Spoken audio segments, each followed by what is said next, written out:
Muy buenas noches, tengan todos ustedes, estamos aquí, bienvenidos, somos Dos con Todo, ya es viernes 18 de octubre, gracias por estar aquí.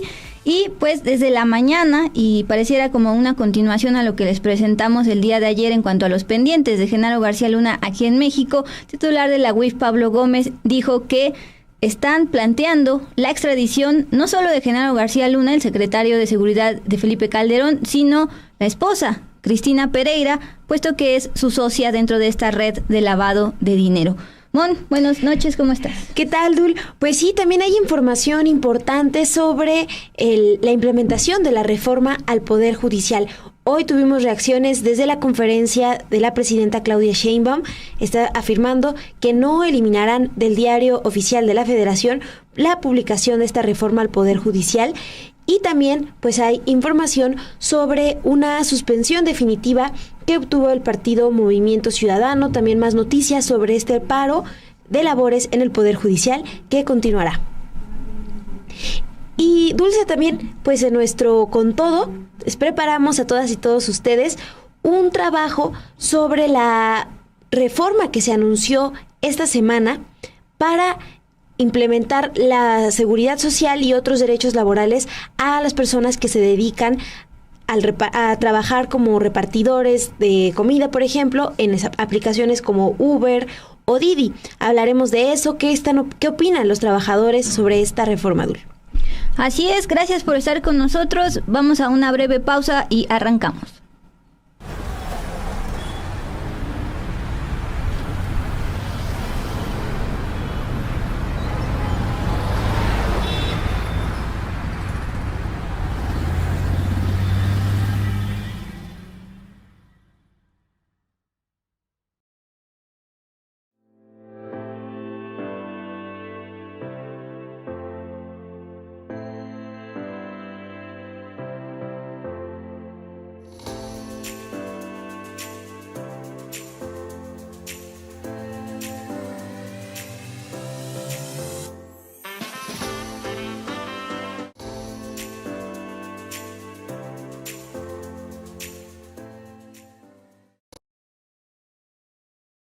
Bueno, Dul, y regresamos con la información que preparamos para todas y todos ustedes en el hilo, esta primera sección de nuestro programa. Vamos a informarles sobre lo que planteó Pablo Gómez, titular de la Unidad de Inteligencia Financiera, sobre el caso contra Genaro García Luna acá en México. Ayer les comentamos también que hay pendientes en México contra el exsecretario de Seguridad Pública en el gobierno del expresidente Felipe Calderón. Bueno, esta mañana Pablo Gómez, titular de la Unidad de Inteligencia Financiera, afirmó que no significa la sentencia en Estados Unidos contra Genaro García Luna que ya se haya librado de las acusaciones acá en México. Desde el 18 de octubre del 2024, Pablo Gómez dio a conocer que sí era procedente solicitar la extradición de Genaro García Luna y de su esposa Linda Cristina Pereira para que ambos enfrenten el proceso penal que tienen pendiente en México. Pablo Gómez, titular de la Unidad de Inteligencia Financiera, explicó esta mañana: el hecho de que García Luna esté en la cárcel no quiere decir que no haya que solicitar la extradición, porque una persona puede abandonar la cárcel por cualquier motivo y en ese momento se aplica la extradición. Vamos a escuchar qué fue lo que comentó esta mañana el titular de la Unidad de Inteligencia Financiera, Pablo Gómez. Sí, la orden de aprehensión contra García Luna y contra la esposa de García Luna es un proceso ya abierto que tiene a una gran cantidad de personas que están involucradas en ese procedimiento, que tienen orden de aprehensión. Hay varias personas que están en la cárcel por ese motivo. ¿Qué procede? Solicitar la extradición. Solicitar la extradición de todos los que están en Estados Unidos, empezando por García Luna y su esposa. El hecho de que García Luna esté en la cárcel no quiere decir que no haya que solicitar la extradición, porque una persona puede abandonar la cárcel por cualquier motivo, y en ese momento se aplica la extradición y el gobierno de Estados Unidos estaría en condiciones y con la obligación de enviar a México a esta persona cuando eventualmente abandone la cárcel. En cuanto a su esposa, pues inmediatamente le dirán extraditarla. En cuanto a la jueza que quitó de la lista de personas bloqueadas a la esposa de García Luna, pues ustedes saben que no proceden, se los voy a decir con sinceridad, las quejas contra los jueces prácticamente son, excepcionalmente proceden. Y siempre hemos presentado quejas, siempre hemos presentado recursos de revisión y siempre hay una negativa porque pues están en connivencia permanentemente. No por nada se hizo la reforma judicial más grande de la historia de México. Pues anoche, justamente en la sección Con Todo de este espacio, les dimos cuenta de los pendientes de Genaro García Luna aquí en México. Tortura, señalamientos de tortura, recomendaciones de la Comisión Nacional de Derechos Humanos y también espionaje, una de las pasiones de este ex superpolicía de Felipe Calderón. También les dimos cuenta que la Unidad de Inteligencia Financiera desde 2019 presentó una denuncia ante la Fiscalía General de la República y en 2021 puso una demanda en el Tribunal de Miami, Florida, precisamente porque ahí están concentradas los bienes e inmuebles que ha utilizado no solo Genaro García Luna, sino toda una red de corrupción para lavar ese dinero obtenido del erario público mexicano. Dentro de esa red de corrupción, acuérdate, es justamente una socia muy, muy, muy importante, Cristina Pereira, Linda Cristina Pereira, es decir, la esposa de Genaro García Luna. Ellos dos se conocieron desde el CISEN, finales de la década de los 80, y desde entonces pues ha sido una socia fundamental para Genaro García Luna y toda su red de lavado de dinero. Entonces es muy, muy importante que no pierdan de vista no solo a Genaro García Luna, sino a la esposa, y por ende la UIF anuncia que por tener órdenes de aprehensión aquí, por tener pendientes y delitos, pues precisamente van a ser solicitados su extradición. Así es, Dulce, y también recordarles que precisamente la Unidad de Inteligencia Financiera también señala en esta red de lavado de dinero a los empresarios Alexis Weinberg y Mauricio Weinberg, a quienes Genaro García Luna desde la Secretaría de Seguridad Pública compró un programa pues que era usado para actividades de espionaje.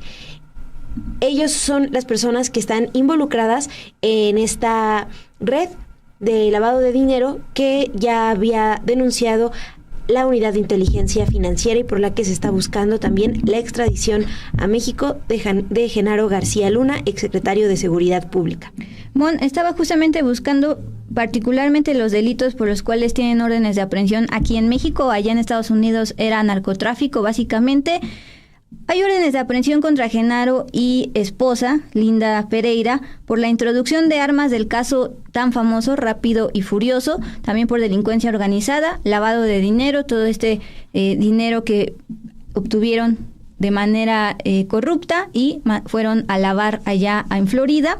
Y también estos contratos en la construcción de reclusorios. El día de ayer también les informábamos que la Secretaría de Seguridad en el año 2021, enero de 2021, dio a conocer a la opinión pública a través de las conferencias matutinas del entonces presidente López Obrador, que cuando era secretario de Seguridad pues había dado varios contratos a empresas privadas para la operación de reclusorios privados.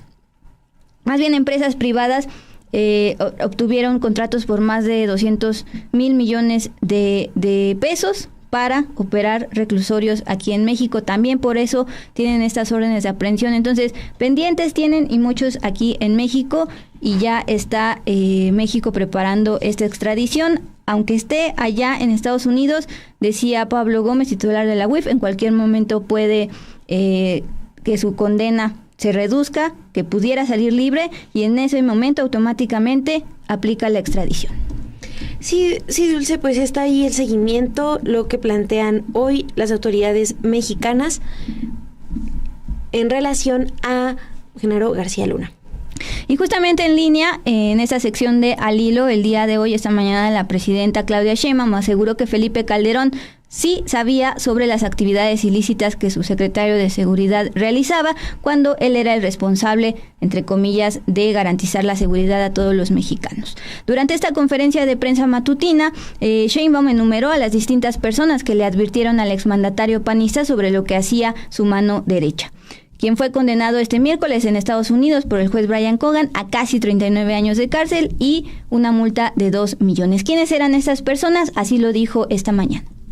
Qué bueno que mencionas esto, porque no se conoce. Qué bueno que pudiste tomar la palabra y que mencionas que estuviste en el juicio y lo que realmente dijo el juez. Porque ayer en varios medios, ahora resulta que García Luna no, quién sabe por qué lo sentenciaron después de 5 años de juicio. Ahora resulta que no hay pruebas. Y salen colaboradores del gobierno de Calderón o parte de su gabinete diciendo que no saben por qué García Luna fue sentenciado. Cuando hay pruebas de personas, una embajadora, incluso hay un general y hay otras personas que le dijeron a Calderón que lo que estaba ocurriendo y la colusión con los delincuentes. Pero además, como si el juicio de García Luna en Estados Unidos no hubiera tenido la suficiente información, cruce de pruebas, cruce de testigos como para declararlo culpable, y las palabras del juez. Y además, ayer también, o antes de ayer, otros periodistas, porque también hay que hablar de quien así lo hizo, el montaje de Florence Cassés es previo, es cuando él era director de la Agencia Federal de Investigación. El invento de supuestamente bandas de secuestro, la denuncia que hicieron periodistas en aquel entonces, las amenazas de García Luna contra estos periodistas, por ese montaje en donde también participó un conocido conductor. Así es. Son previas a que Calderón lo nombre como secretario de Seguridad. Entonces ahora resulta que es una víctima. Calderón sabía.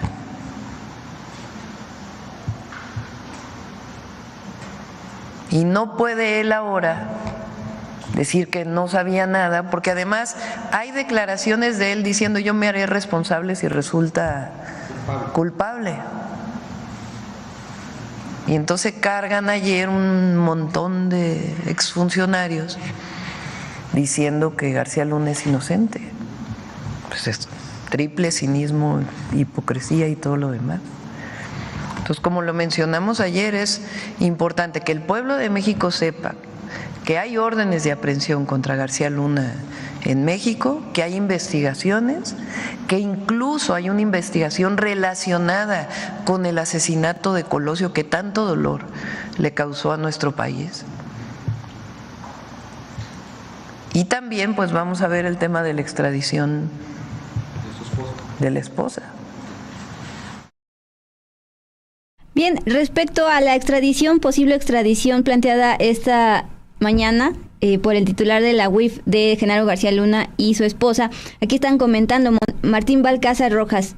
Sí, que lo traigan después del cambio del Poder Judicial y que lo metan a un reclusorio como el de Topo Chico. Aquí Conmón estaba tratando de recordar en qué centro penitenciario encerraron al periodista Jesús Lemus, justamente por evidenciar los nexos de Genaro García Luna durante el gobierno de Felipe Calderón, le dirían Carmamón. Entonces estoy tratando de recordar ese dato. Vamos con la siguiente información y en un momento se los doy. Sí, Dul, pues seguimos con la información.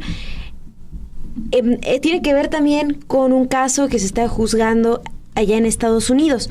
Hoy la Fiscalía de ese país se dio a conocer que analiza la posibilidad de solicitar la pena de muerte contra Ismael Zambada, conocido como El Mayo, y quien enfrenta acusaciones en Estados Unidos por narcotráfico. La audiencia inicial contra Ismael Zambada ocurrió esta mañana en la corte de Brooklyn, Nueva York, donde fue juzgado Genaro García Luna también esta semana. El juez Brian Cogan, el mismo juez que sentenció a Genaro García Luna y también a Joaquín Guzmán Loera, el Chapo, presidió esta audiencia y cuestionó a los fiscales estadounidenses si la pena capital es una sanción que podrían solicitar debido a la gravedad de los delitos que le imputan a El Mayo, que fue detenido en Nuevo México el pasado 25 de julio después de aterrizar en un avión en compañía de Joaquín Guzmán López, el hijo de El Chapo. Ante el cuestionamiento del juez Cogan, los fiscales señalaron que es una opción que han analizado, por lo que el juzgador pues dio a pie a que se discuta la viabilidad de la condena de muerte para Ismael El Mayo Zambada, Dulce. La verdad es una noticia que llamó mucho la atención, incluso pues como una mexicana, ¿no? Me parece así sorprendente que se esté hablando de una pena de muerte en el 2024, y cuando sí hay pues en general así pronunciamientos internacionales desde las Naciones, por ejemplo, de las Naciones Unidas, desde Amnistía Internacional, que ese tipo de sanciones pues no son compatibles, ¿no?, con la cuestión de el respeto a los derechos humanos, a la dignidad humana, que no garantizan tampoco mucha más, no es sinónimo de más justicia. Eso pues en cuanto al un comentario en cuanto a la pena de muerte. Pero pues da de qué hablar porque se plantea precisamente contra El Mayo Zambada, cuya audiencia inicial inició pues en Estados Unidos el día de hoy, Dulce. Así es, esta semana sí estaba agendada bastante movidita por el hecho de que se esperaba la sentencia a Genaro García Luna por parte del juez Brian Cogan, al igual que este viernes también estaba agendada pues la primera audiencia de El Mayo Zambada, caso que también lleva el juez Brian Cogan, y así como llevó todo el juicio contra el Chapo Guzmán. Entonces tiene ya bastante experiencia en el trato de capos y funcionarios aquí de México. Mon, si me permites, ya tengo el dato. Sí. Me refería a karma para Genaro García Luna en el sentido de que durante el gobierno de Felipe Calderón y cuando él era titular de la Secretaría de Seguridad, cuando era poderoso, encarceló al periodista Jesús Lemus, precisamente por dar a conocer todas las irregularidades en su gestión. Y pues ahora ustedes mencionaban que lo trajeran a Topo Chico. Lemus estuvo en Puerto Grande, allá en Jalisco, y aprovechó, entre comillas, estar ahí en esa cárcel para precisamente hacer periodismo y publicar un libro para hablar sobre todas esas personas que estaban ahí encarceladas, entre ellas Rafael Caro Quintero. Sí, Dul, y antes de cerrar esta información y de darles el dato acá a quienes nos ven en vivo en este 2 con Todo, yo quiero también plantearles un dato que hay que tomar en cuenta ahora que está las audiencias en contra de Ismael El Mayo Zambada. Bueno, nada más acá un recordatorio de que los tratados internacionales señalan que las personas extraditadas provenientes de México no pueden ser condenadas a la pena de muerte por este delito, ya que no es vigente en el país. Esa fue la razón por la que el Chapo Guzmán no pudo recibir esta sentencia. Pero pues actualmente la Fiscalía estadounidense tendrá que plantearse la viabilidad de esta pena contra El Mayo Zambada. Pues esa es la información, Dul, hasta el día de hoy, con esta audiencia contra Ismael El Mayo Zambada. Y pues justamente pasamos ya, por último de esta sección, al cierre, a temas de la reforma al Poder Judicial. Así es, Dulce. Eso le los anunciamos desde el inicio de este 2 con Todo, porque muy temprano, en la conferencia matutina, la presidenta Claudia Sheinbaum y su consejera Ernestina Godoy anunciaron que presentarán una denuncia contra la jueza Nancy Juárez luego de que otorgó una suspensión definitiva para que se elimine la publicación de la reforma al Poder Judicial del Diario Oficial de la Federación. La presidenta Claudia Sheinbaum informó esta mañana que el decreto publicado en el Diario Oficial el 15 de septiembre, cuando Andrés Manuel López Obrador aún era el presidente, no se retirará. También dijo que la juzgadora veracruzana no tiene atribuciones para hacerlo. Ernestina Godoy, consejera jurídica de la presidencia, informó que el gobierno federal presentará una denuncia ante el Consejo de la Judicatura Federal para que, según mencionó, quede un antecedente de que hay una jueza que por encima de su función está pidiendo que se baje una publicación que se hizo a partir de un proceso legislativo.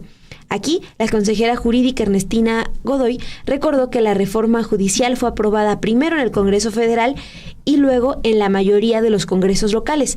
Eso permitió que se publicara en el Diario Oficial de la Federación. También hay más información sobre la aplicación de esta reforma al Poder Judicial, porque esta tarde del 18 de octubre, la diputada de Movimiento Ciudadano, Laura Ballesteros, anunció que obtuvo una suspensión definitiva contra la aplicación de esta reforma al Poder Judicial después de presentar un amparo. De acuerdo con la información que dio a conocer la diputada Laura Ballesteros y legisladores de Movimiento Ciudadano, este amparo impediría al Senado emitir la convocatoria ya para elegir a jueces y magistrados. A su vez, el Instituto Nacional Electoral no podría seguir adelante con la elección extraordinaria de jueces y magistrados. Eso es lo que ha anunciado el día de hoy, de esta tarde, 18 de octubre, la diputada Laura Ballesteros de Movimiento Ciudadano. Aquí es importante recordar, Dulce, que desde ayer, Guadalupe Tadei, consejera presidenta del INE, informó que están en espera de que la Sala Superior del Tribunal Electoral del Poder Judicial de la Federación emita ciertas resoluciones porque, ella lo mencionó, tienen que ser cautelosos desde el INE y no equivocarse en este proceso electoral de jueces, magistrados y ministros. Por eso plantearon que esperarán las resoluciones de la Sala Superior del Tribunal. También importante recordar que desde ayer la consejera presidenta del INE, Guadalupe Tadei, explicó que como resultado de esta espera, la comisión especial que se designó para esta elección judicial no ha podido avanzar con los preparativos. Tampoco se han instalado las comisiones de seguimiento o la mesa de coordinación con el Senado de la República y con el Consejo de la Judicatura, que son importantes pues para seguir con este proceso electoral, Dulce. Y no solo eso, hay información también sobre lo que decidieron desde el Poder Judicial, las y los trabajadores, porque hoy magistrados y jueces federales acordaron continuar con la suspensión parcial de labores en rechazo a la reforma judicial. Mencionaron que solo mantendrán la atención a casos urgentes, esto hasta que se realicen pues diálogos con el Consejo de la Judicatura Federal y mientras se resuelven sus peticiones de manera definitiva. A la par, la Asociación Nacional de Magistrados de Circuito y Jueces, la JUFED, también anunció pues que seguirán con este paro, Dul. Y la intención, lo que ha planteado esta Asociación Nacional de Magistrados de Circuito y Jueces de Distrito, es que el paro continúa de manera parcial. Enfatizan también que será pues solo enfocada, seguirán resolviendo los casos urgentes. Algo que me llama la atención del comunicado que publican hoy, esta tarde, la Asociación Nacional de Magistrados de Circuito y Jueces del Distrito del Poder Judicial, es el énfasis en que sí siguen sorprendidos por esta decisión que toma el Consejo de la Judicatura Federal, pues de entregar hace unos días la lista que faltaba al Senado para que pudieran realizar la elección de los puestos que se pondrían a votación el próximo año. No superan la traición, así lo dijeron, traición. Sí, es que si te parece, Dul, les leo un fragmento de este comunicado que comparte la asociación, porque plantea: esta decisión, es decir, la decisión de continuar con el paro, refleja la unidad de las personas juzgadoras con el movimiento del personal jurisdiccional y constituye un rechazo contundente y energético a las acciones recientes realizadas en el Senado al realizar la infamante tómbola en un espectáculo de burla hacia los juzgadores nacionales como por el Consejo de la Judicatura Federal, al no emitir reglas que den certeza a los derechos de los titulares del Poder Judicial de la Federación. Y aquí los pone, pues se refiere a estas dos autoridades. Dice: el actuar de estas autoridades se ha caracterizado por el incumplimiento de las determinaciones judiciales de suspensión dictadas por jueces federales en los juicios de amparo que se presentaron para impugnar la reforma judicial. Por eso, esto que comentas de que no superan esta traición desde el Consejo de la Judicatura. Sí, nada más dos cosas. Subrayar el calificativo que utilizan en torno a la tómbola en la eyaculación realizada hace una semana. Infamante. Infame tómbola. Y dos, volvieron a votar, así como lo hicieron hace 8 días. En esta ocasión publican más o menos su metodología, puesto que hubo señalamientos en la votación pasada que se mandaron mal las preguntas por WhatsApp dependiendo de los circuitos judiciales. En esta ocasión, 809 personas juzgadoras votaron por la continuación de esta suspensión parcial y 497 personas juzgadoras habían votado porque ya, por el amor de Dios, se reanudaran los labores a partir del próximo lunes 21 de octubre. No será así, siguen pateando el balón como lo han venido haciendo durante semanas. Así es, Dulce, pues esta información bastante cargada para terminar la semana en cuanto a cómo va la implementación de la reforma al Poder Judicial, ¿verdad? Es lo que estábamos comentando antes de entrar, mucha información en cuanto a esta reforma. Pues ya para ir aligerando, porque es viernes, vamos a ver rápidamente el adelanto de Radicales, que en Estudio B ustedes podrán ver el domingo próximo, y regresamos a la sección Con Todo, justamente sobre los derechos laborales de repartidores de aplicaciones.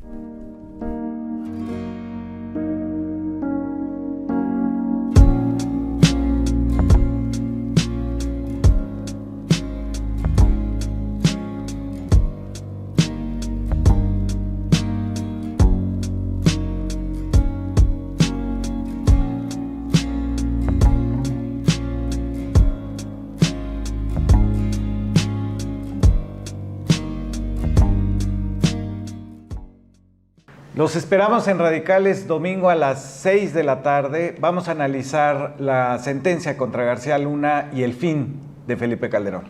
¿Qué es lo que sucedió en el sexenio de Felipe Calderón y cómo impacta hasta nuestros días con la sentencia de Genaro García Luna en lo político, en lo militar, en la seguridad, pues en todo? De eso hablamos. No es lo mismo una estrategia de guerra que una estrategia de paz. Por tanto, no se puede igualar. Y también analizamos en Radicales que Genaro García Luna, Felipe Calderón, tienen una concepción muy peculiar, pero esa concepción no es solamente de ellos, vive hoy en la derecha. Genaro García Luna fue condenado a casi 40 años de cárcel. Y hay que decirlo con todas sus letras, Genaro García Luna es la síntesis perfecta de lo que es el calderonismo. De eso hablamos en Radicales. Domingo, 6 de la tarde, por Estudio B de Sin Embargo. También recuerde que los lunes usted podrá ver el mismo programa de Radicales. Lo puede ver usted los lunes, pero en el canal de Sin Embargo al aire.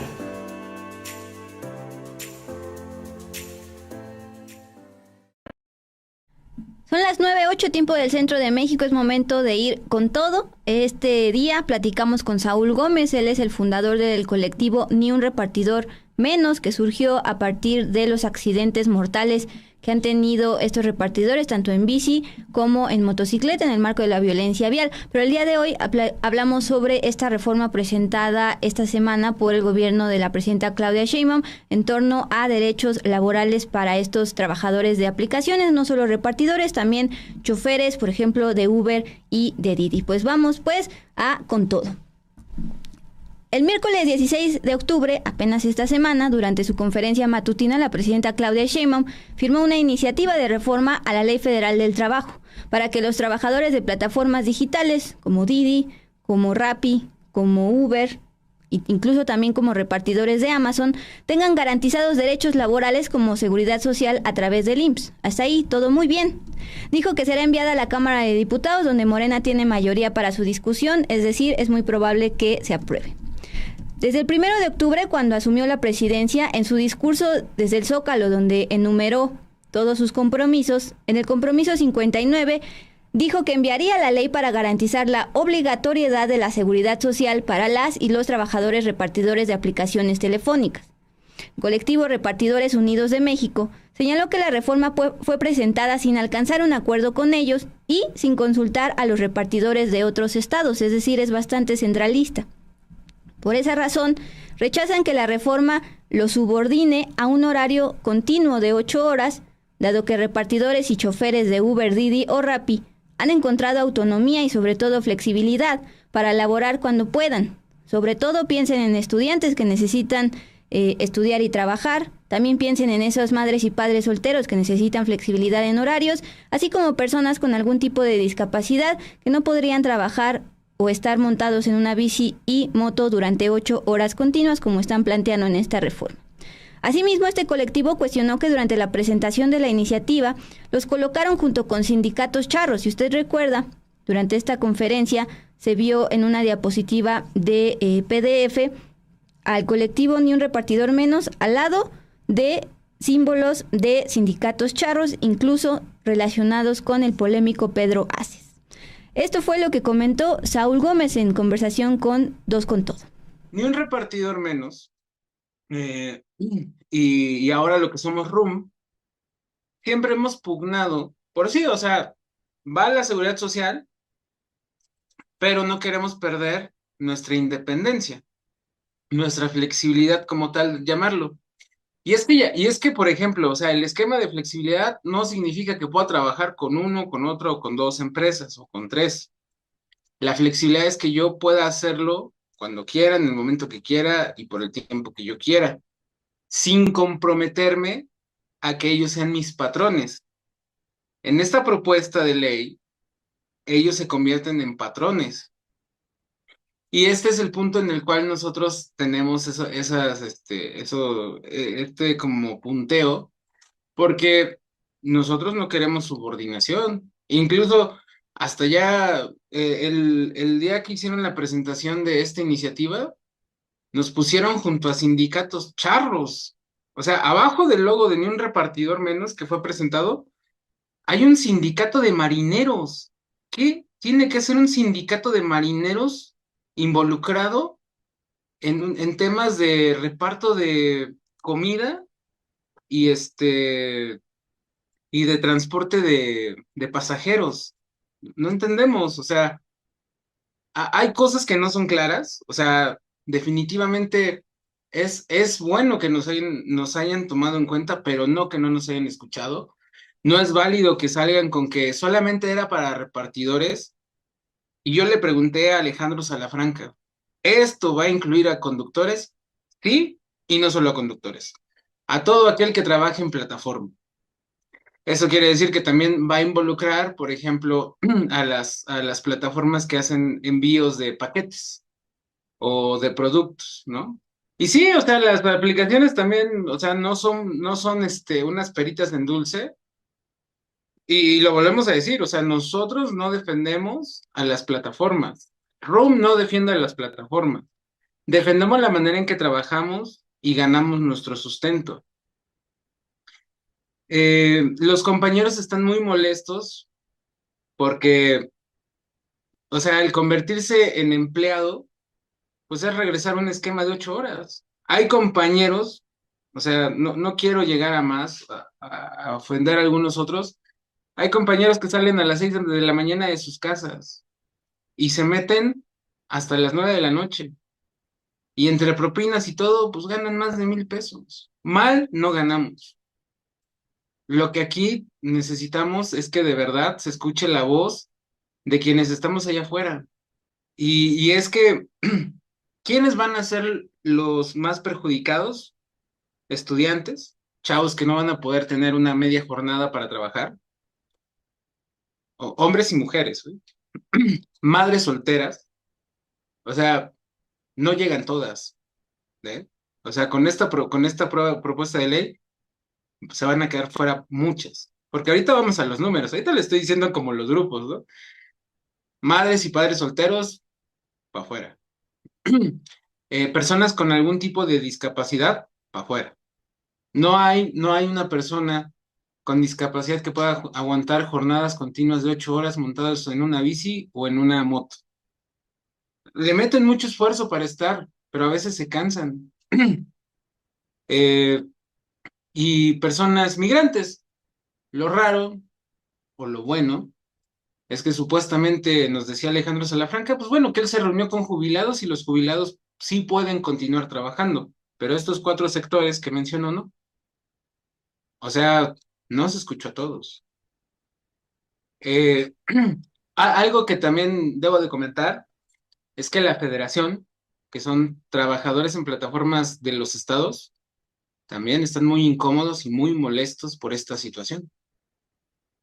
Ellos no se sienten representados, pues, ni por nosotros que somos RUM, porque pues ellos están en los estados, en Tijuana, Guadalajara, Monterrey, Mérida, Cancún, y ellos no fueron tomados en cuenta en una reunión. Bueno, y desde septiembre del 2022, Luisa María Alcalde, la entonces secretaria de Trabajo y Prevención Social, reveló que el gobierno mexicano trabajaba en una iniciativa de reforma para que las plataformas digitales y otras aplicaciones reconozcan a sus socios como trabajadores y los den de alta de forma obligatoria al Seguro Social.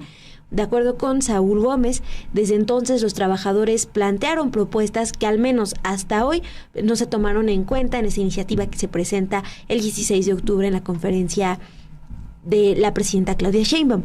Como ejemplo de esta falta de interés por escucharlos, Saúl mencionó que el lunes 14 de octubre el grupo Repartidores Unidos de México, RUM, que agrupa a más de 2,000 personas repartidoras, realizaron una rodada por el decálogo, así le llamaron a esta protesta, en la que plantearon ser escuchados en la elaboración de la propuesta laboral.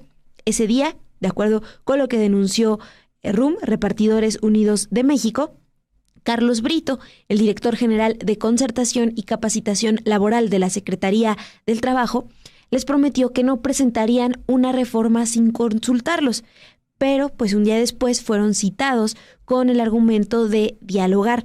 En esa reunión les presentaron el proyecto que ya fue anunciado en la conferencia de prensa de la presidenta. En este espacio, en esta reunión que tuvieron, él asegura que él y sus compañeros pues mostraron su inconformidad porque no vieron una oportunidad de dialogar. Insistieron en que las autoridades ya estaban muy convencidas de presentar esa iniciativa, entonces no vieron una oportunidad realmente de plantear sus peticiones. Las mesas de diálogo entre repartidores y el gobierno federal para regular las condiciones de trabajo se suspendieron hace unos años y después Luisa María Alcalde, ustedes recordarán, dejó de ser secretaria del Trabajo, pasó a la Secretaría de Gobernación.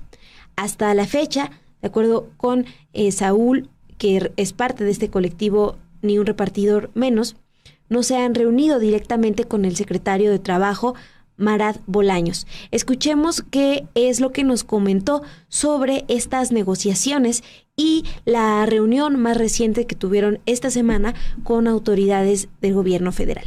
Se separaron pues por cuestión política, ¿no? Se fue Luisa María Alcalde a la Secretaría de Gobernación y ya no hubo más. Nosotros no conocemos ni hemos saludado en persona al licenciado Marad. A nosotros no nos ha recibido. desde que entró el año pasado. Eh, no hay y estas mesas, fíjate que cuando nos reunimos en mayo del 22 con Luisa María Alcalde, que ni siquiera los buenos días nos dio, fue como de, pues miren, chavos, la van a tener fácil. Tienen de mayo a septiembre para crear una iniciativa de ley en la cual bla, bla, bla, bla, bla, y la mandamos al Congreso de septiembre a diciembre. Y si no pasa nada, pues en este sexenio ya no se hizo nada. Y no hubo diálogo, fue una presentación, o sea, y es la misma presentación de 2022 con diferentes nombres, o sea, jamás nos entregaron nada por escrito, jamás nos entregaron nada, pues para debatir, o sea, y mañana que conozcan la propuesta, pues ya sabremos cómo va, y ya con documento en mano podremos venir a debatir aquí, o sea, yo hasta donde sé, un decreto una vez firmado no se debate, ¿no? No se está revisando, vamos a ver qué le ponemos, qué le quitamos, porque es la ley que supuestamente tú ya tienes para construir. Entonces, aquí que haya diálogo no significa que las cosas se van a modificar. Y es que muchos me decían, deberíamos de estar feliz, bueno, deberías de estar feliz, porque ahora ya vas a tener seguridad social y todo eso, sí, pero no puedo estar feliz porque muchos que son mis compañeros a lo mejor se quedan sin trabajo, no van a entrar a esto. ¿Tú crees que debería de estar feliz? Es decir, ¿lo ves viable que sea feliz porque ellos ya no van a poder trabajar, ya no van a poder tener cómo mantener a sus familias?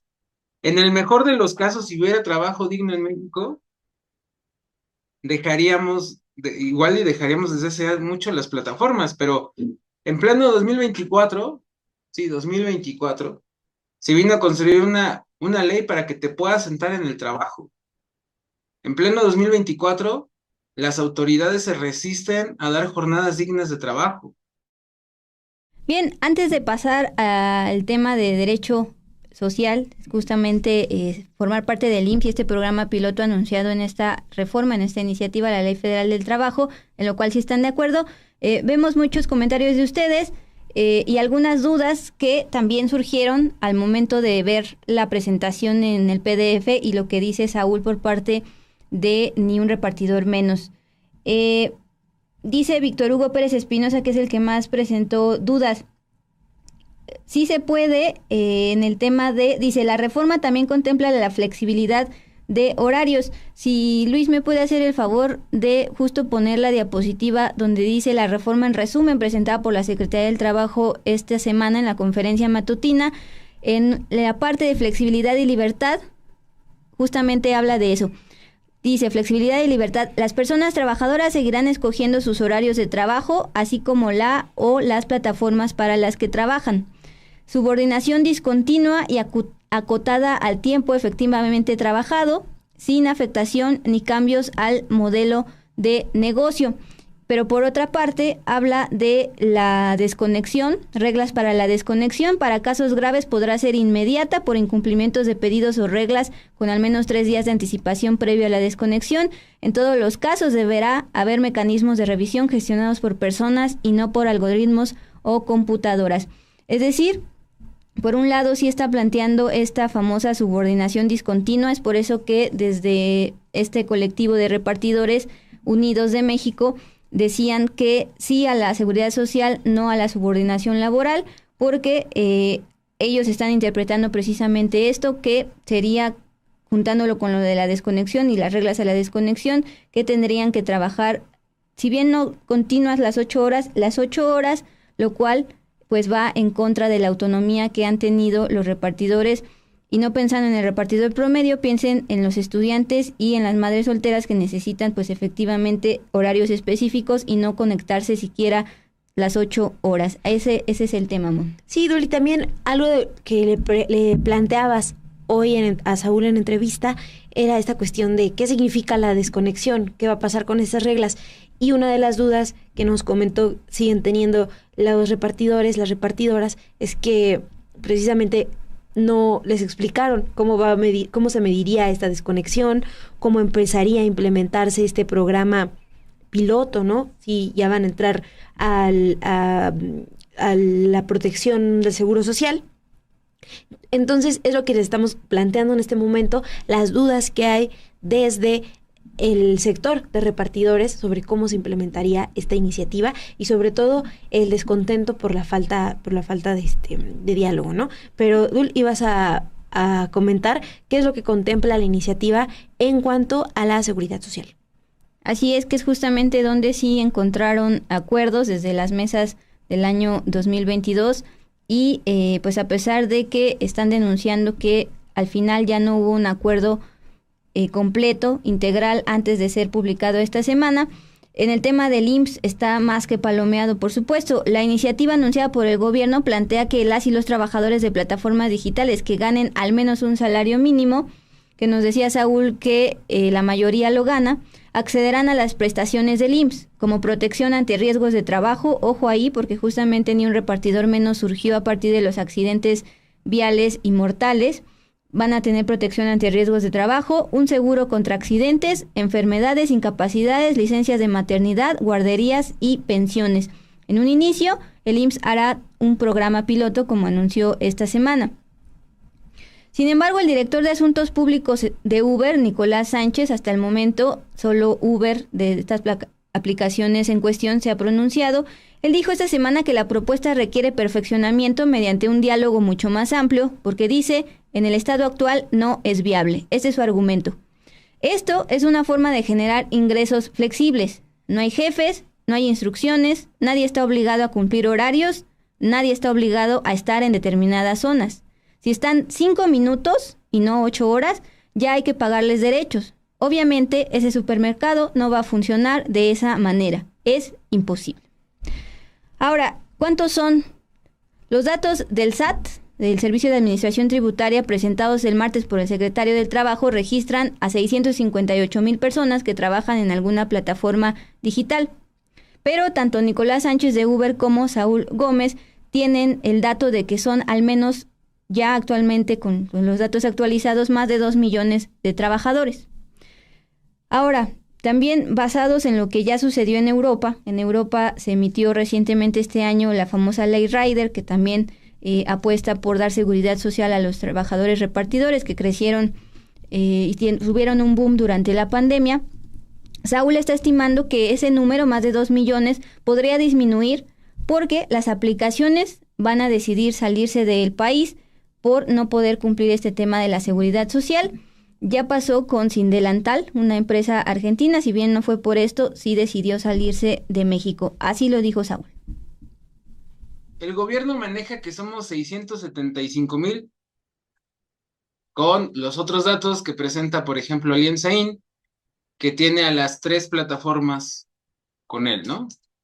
Alianza IN maneja que tenemos, que somos 2.5 millones de compañeros en plataformas.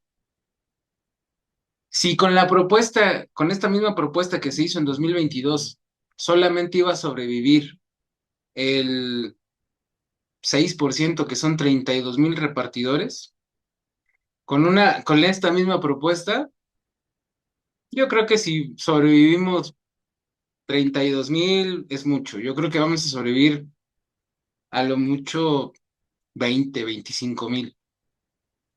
Y pueden preguntarle a un economista, o sea, ya no a una empresa o algo, pregúntele a un economista.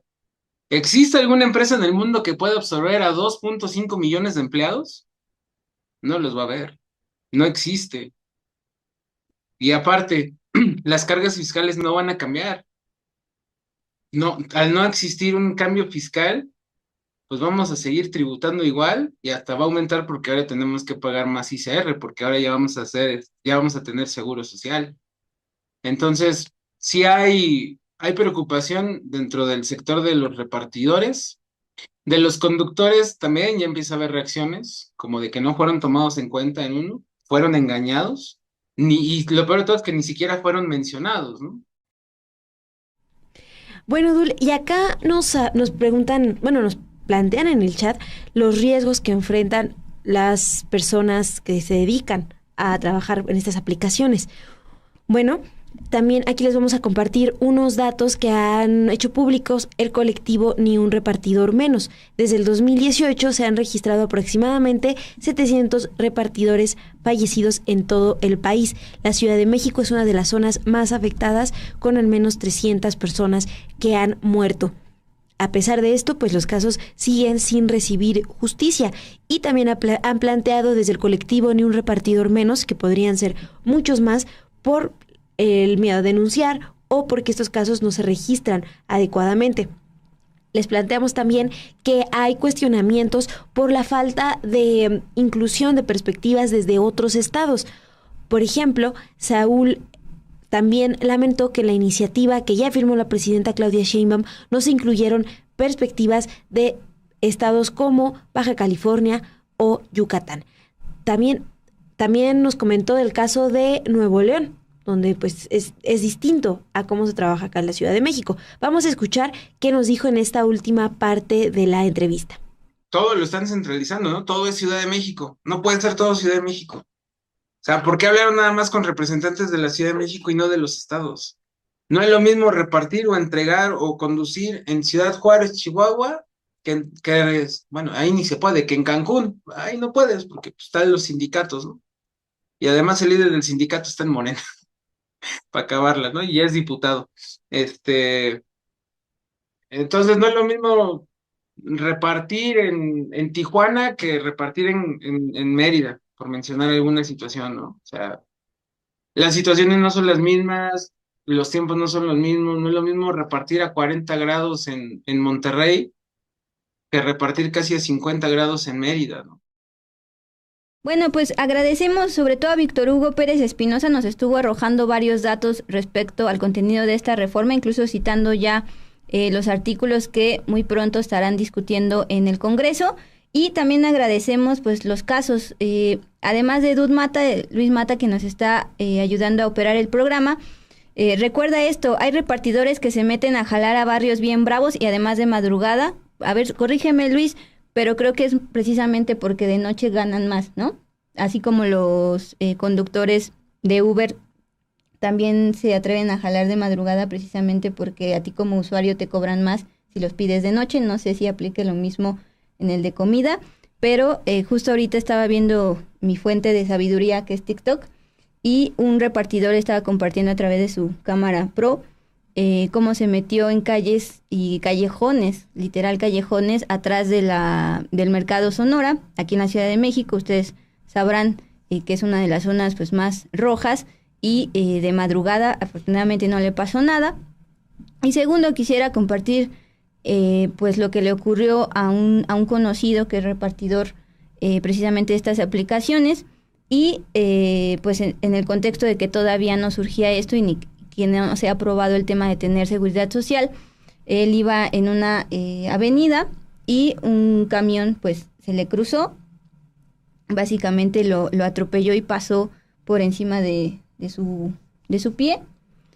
Afortunadamente ahí quienes se hicieron responsables obviamente no fue la aplicación, fue la empresa de ese autobús, porque fue culpa del autobús. Estuvo en hospital privado hospitalizado, perdió 2 dedos, pero a lo que voy es que ahí tuvo suerte, entre comillas, de que los culpables se hayan hecho responsables y absorbido los gastos médicos. Obviamente la aplicación no iba a hacer nada. Sí, Dulce, y ahora que lo comentas, pienso en el comentario que hace el director de Asuntos Públicos de Uber, que les compartimos acá, en este 2 con Todo, Nicolás Sánchez, ¿no? Esta cuestión de, bueno, si se conectan 5 minutos ya hay que pagarles derechos, como, bueno, también tu postura desde como empresa, ¿no? ¿Cómo se llama? Don Cangrejo. ¿Cómo que quieren derechos por trabajar para nosotros? Bueno, o sea, es decir, esto para plantear las posturas que hay en el tema y la falta de diálogo que están planteando los repartidores. Así que estamos también en un buen momento, ¿no?, para seguir debatiendo qué va a pasar con esta iniciativa. Incluyendo los del Congreso. Bien, pues ya son 9:33, Mon, es momento de ir a la sección de Al Cierre, y que está relacionado justamente con derechos humanos como los que estamos planteando, particularmente derechos laborales de trabajadores de aplicaciones. Bien, si ha estado muy entretenido en temas de la reforma al Poder Judicial o de Genaro García Luna, tiene que saber que próximamente la Comisión Nacional de Derechos Humanos va a renovar la dirigencia. Actualmente usted conoce perfectamente quién está, Rosario Piedra Ibarra. Entonces ya está el proceso, ya arrancó y el día de hoy el Senado pues ya aprobó a 48 candidatos. Fueron las Comisiones Unidas, tanto de Derechos Humanos como de Justicia del Senado, que dijeron que ya hay 48 candidatos aprobados para contender por la dirección de la Comisión Nacional de Derechos Humanos, este órgano que surgió pues precisamente para defender y emitir recomendaciones, como se las emitieron, por cierto, a Genaro García Luna por tortura. Este nuevo periodo será del 16 de noviembre del año 2024 hasta el 15 de noviembre de 2029, 4 añitos. El próximo lunes 21 de octubre se va a publicar en la Gaceta Parlamentaria del Senado el listado como tal de candidatos que cumplieron con los requisitos de elegibilidad establecidos. Esto de manera oficial, porque como ya conoce a la prensa, todo se filtra y ya en redes sociales se puede acceder a este listado. Entonces, entre los candidatos a dirigir la CNDH está la propia Rosario Piedra Ibarra, es decir, quiere reelegirse. La segunda candidata que resalta en medio de esta lista es Nayeli Ramírez Hernández. Ella es titular de la Comisión de Derechos Humanos aquí en la Ciudad de México. Y la tercera que resalta es Tania Ramírez Hernández, que actualmente es la titular de la Red por los Derechos de la Infancia en México, REDIM, una organización civil que justamente se ha encargado de documentar y de tratar de proteger los derechos de las infancias. Al momento se sabe que, por ejemplo, Nacho Mier, el senador Ignacio Mier, vicecoordinador de la bancada de Morena en el Senado, está a favor de la reelección de Rosario Piedra Ibarra. ¿Cuál es su argumento? Dijo: durante todos estos últimos 4 años yo he estado ahí pendiente y si uno evalúa el desempeño y reconoce su trabajo, creo que merece ser reelecta. Esta pregunta va para ustedes. Si ustedes consideran que Rosario Piedra Ibarra ha hecho un buen trabajo dentro de la Comisión Nacional de Derechos Humanos en medio de violencia y crisis de desaparecidos, más allá de su total transparencia en cuanto a su afinidad a la denominada Cuarta Transformación. Así es, Dulce. Hablando de elecciones más al inicio del programa, la elección al Poder Judicial, pues también está ahora pendiente esta renovación en la Comisión Nacional de Derechos Humanos. A ver qué nos responden en el chat a la pregunta que hiciste. Vale. Y mientras avanzamos con la información, nuestra última noticia antes de dejarlos con gente así. Bueno, hoy se informó de un ataque con armas de fuego a la redacción del diario El Debate en Sinaloa. Este ataque dañó el edificio y vehículos del medio de comunicación. El presidente de la Asociación de Periodistas y Comunicadores 7 de junio, Jesús Bustamante, exigió que este ataque se investigue como una agresión en el contexto de inseguridad que se está presentando en Culiacán. Dijo que este contexto de inseguridad pues se debe a la disputa del control interno del cártel de Sinaloa. Por su parte, periodistas de Culiacán protestaron este viernes en la Plazuela Obregón para rechazar estos actos de intimidación por parte de la delincuencia organizada hacia la prensa. Estamos viendo imágenes de la agencia Cuarto Oscuro sobre el ataque armado de hoy al diario El Debate. Jesús Bustamante, el presidente de la Asociación de Periodistas y Comunicadores 7 de junio, comentó: creo que es una situación lamentable que no se debió haber presentado. Desde hace algún tiempo se había estado alertando de un incremento de agresiones a la prensa. No digo de esta manera de ataque directo a balazos, pero sí de intimidación, de no hacer que pudieran ejercer su labor periodística. El periodista Bustamante señaló que este ataque no solo es una agresión contra El Debate, sino contra todos los que ejercen el periodismo y que cubren la ola de violencia que ha afectado a Sinaloa desde hace más de un mes, desde el 9 de septiembre. Él comentó: hemos registrado intimidación a algunos medios de comunicación. Reporteros, cuando han acudido a cubrir un hecho violento, les han obstruido el paso para no dejarlos llegar a ciertos lugares. Por su parte, el gobernador de Sinaloa, Rubén Rocha, dijo que pidió a la fiscalía investigar el ataque. Esto lo comentó en sus redes sociales Y también importante aquí, Dulce, recordar el dato que al menos tiene registrada la organización Artículo 19, que documenta pues las agresiones a quienes nos dedicamos al periodismo. El dato de la organización Artículo 19 es que desde el año 2000 hasta actualmente se han documentado al menos 167 asesinatos a periodistas en México relacionados con su labor. De estos asesinatos, 47 se registraron durante el gobierno del expresidente Andrés Manuel López Obrador, y otros 47 en el gobierno anterior, en el de Enrique Peña Nieto. Esto, Dulce, pues para no olvidar el contexto de violencia contra los y las periodistas en México. Sí, particularmente en Sinaloa, donde llevan más de un mes en un ambiente de combate entre dos grupos del cártel de Sinaloa, en seguridad, autoconfinamiento y demás. Aquí llama la atención que ya habían recibido amenazas verbales periodistas allá de Sinaloa, o incomodidad para cubrir este tema de enfrentamientos entre los grupos del cártel de Sinaloa. Pero también me pongo a reflexionar, Mon, hablamos de derechos laborales de repartidores, poco hablamos de derechos laborales del periodismo. Esta es la portada del diario El Debate. Es decir, balacearon la redacción, incendiaron los carros, balacearon los vehículos de este medio de comunicación, y los colegas siguen publicando en el portal, es decir, siguen trabajando. No hay tiempo de asimilar este ataque que recibieron. Es también un reflejo de la precarización del periodismo, sobre todo en estados, sobre todo en municipios, además de que se han tenido que tragar pues todo el ambiente de inseguridad que ha habido este mes y medio en Sinaloa. Trabajar, no importa que te hayan disparado en la redacción. Y el mensaje también, ¿verdad, Dul?, que comparten en la portada, en la nota pues principal que tienen ahí en su portal, dice el periódico: El Debate, a pesar de haber sido víctima de un ataque, se mantiene firme en su misión de informar con veracidad e independencia. Entonces, pues muy fuerte esta captura de la nota principal que vemos en este momento en El Debate. Así es, pues algunos sí contestaron la pregunta de cómo evalúan el papel de la titular de la CNDH, que está buscando reelegirse. Importante tema, la violación o protección de derechos humanos. Por acá las tenía. Uno dijo que de plano no tiene los elementos para opinar. Jorge Gómez Guzmán dice: no tengo elementos para juzgar, a menos que sea de manera superficial.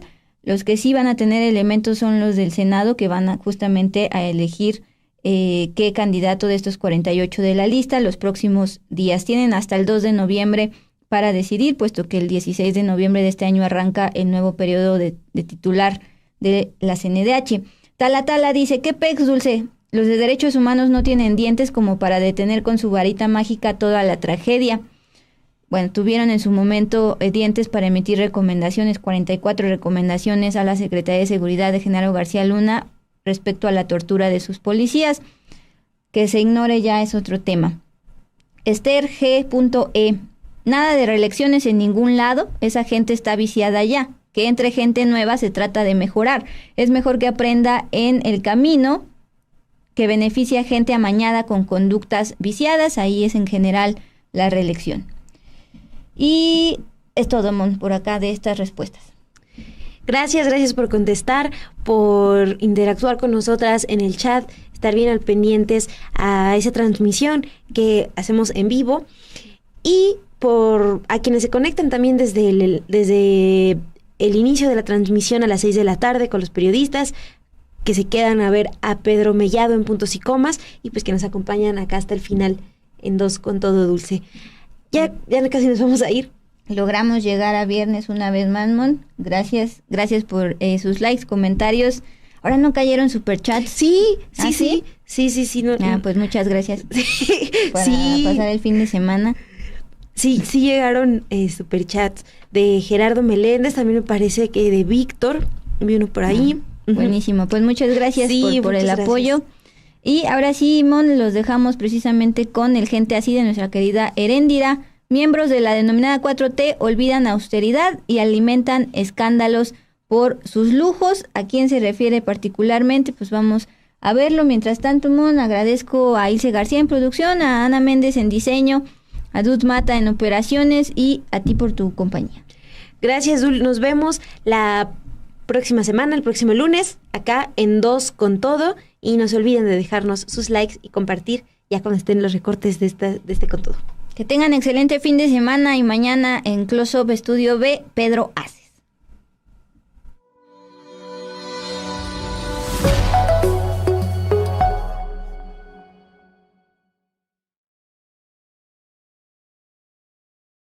Ay, siempre hay gente así de contradictoria. Uno de los principios que rigen el humanismo mexicano de la Cuarta Transformación es el hecho de que no puede haber gobierno rico con pueblo pobre. Pues bien, les cuento que un diputado petista de Coahuila parece haber olvidado vivir en la justa medianía, sin lujos, parafernalias o privilegios, pues anda paseándose en un Lamborghini. Se trata de Antonio Flores Guerra, diputado local del Partido del Trabajo, el aliado de Morena, que se ha visto involucrado en varias polémicas debido a su ostentosa manera de vivir. La más reciente, cuando fue captado conduciendo un Lamborghini por las calles de Musquis, municipio del estado mexicano de Coahuila.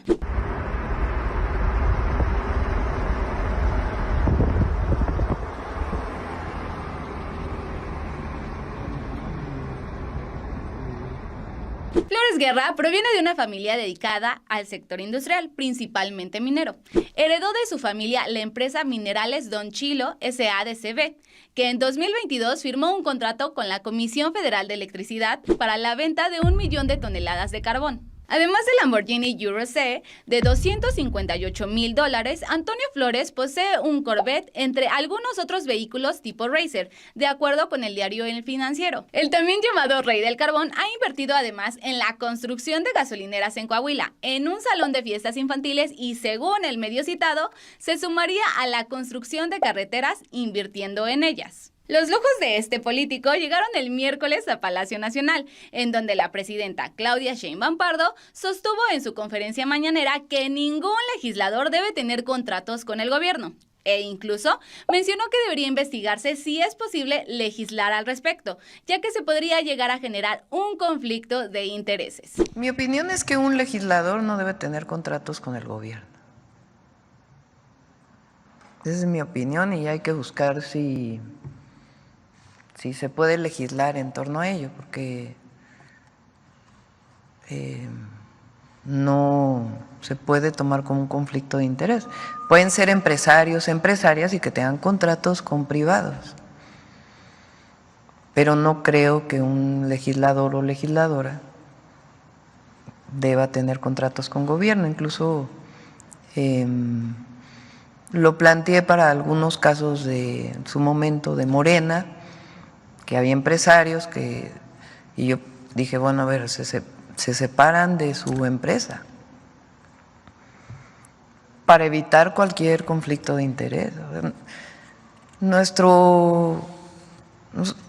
Hay que predicar con el ejemplo siempre. Lo cierto es que no se trata del único caso en el que un integrante de la Cuarta Transformación es exhibido incumpliendo los principios de austeridad. En agosto pasado, José Luis García Parra, coordinador de asesores de la mesa directiva del Senado, tuvo que devolver un automóvil de lujo al ser exhibido en redes sociales. García Parra, conocido también como El Choco, fue criticado al ser captado en un Audi R8, cuyo precio supera los 3 millones de pesos. Ante ello, devolvió el vehículo y se disculpó en redes sociales. Va en contra de los postulados del partido al que pertenezco. Ofrezco una disculpa a quienes creen en un proyecto cuya bandera es la austeridad, expresó. Meses antes de ese 2023, en enero, la senadora Claudia Valderas Espinosa, que aún era parte de Morena, fue denunciada por no haber pagado la renta de 200,000 pesos en el departamento de la Colonia del Valle en donde vivía. En ese momento, la dueña del inmueble la acusó del impago al tiempo que expuso cómo la legisladora vestía ropa de marcas de lujo como Balenciaga y Gucci. En diciembre de ese año, Valderas Espinosa renunciaría a Morena para sumarse al Partido Revolucionario Institucional, cuyo dirigente nacional, Alejandro Moreno Cárdenas, también ha sido exhibido en autos de lujo y de poseer una mansión de 300 millones de pesos en Campeche. Pero, a ver, cuéntenme, ¿qué piensan ustedes de que políticos de izquierda olviden los principios de austeridad que rigen a su movimiento? Yo soy Erendira Quintero y nos vemos en la próxima entrega de Gente Así, obvio, por Sin embargo al aire.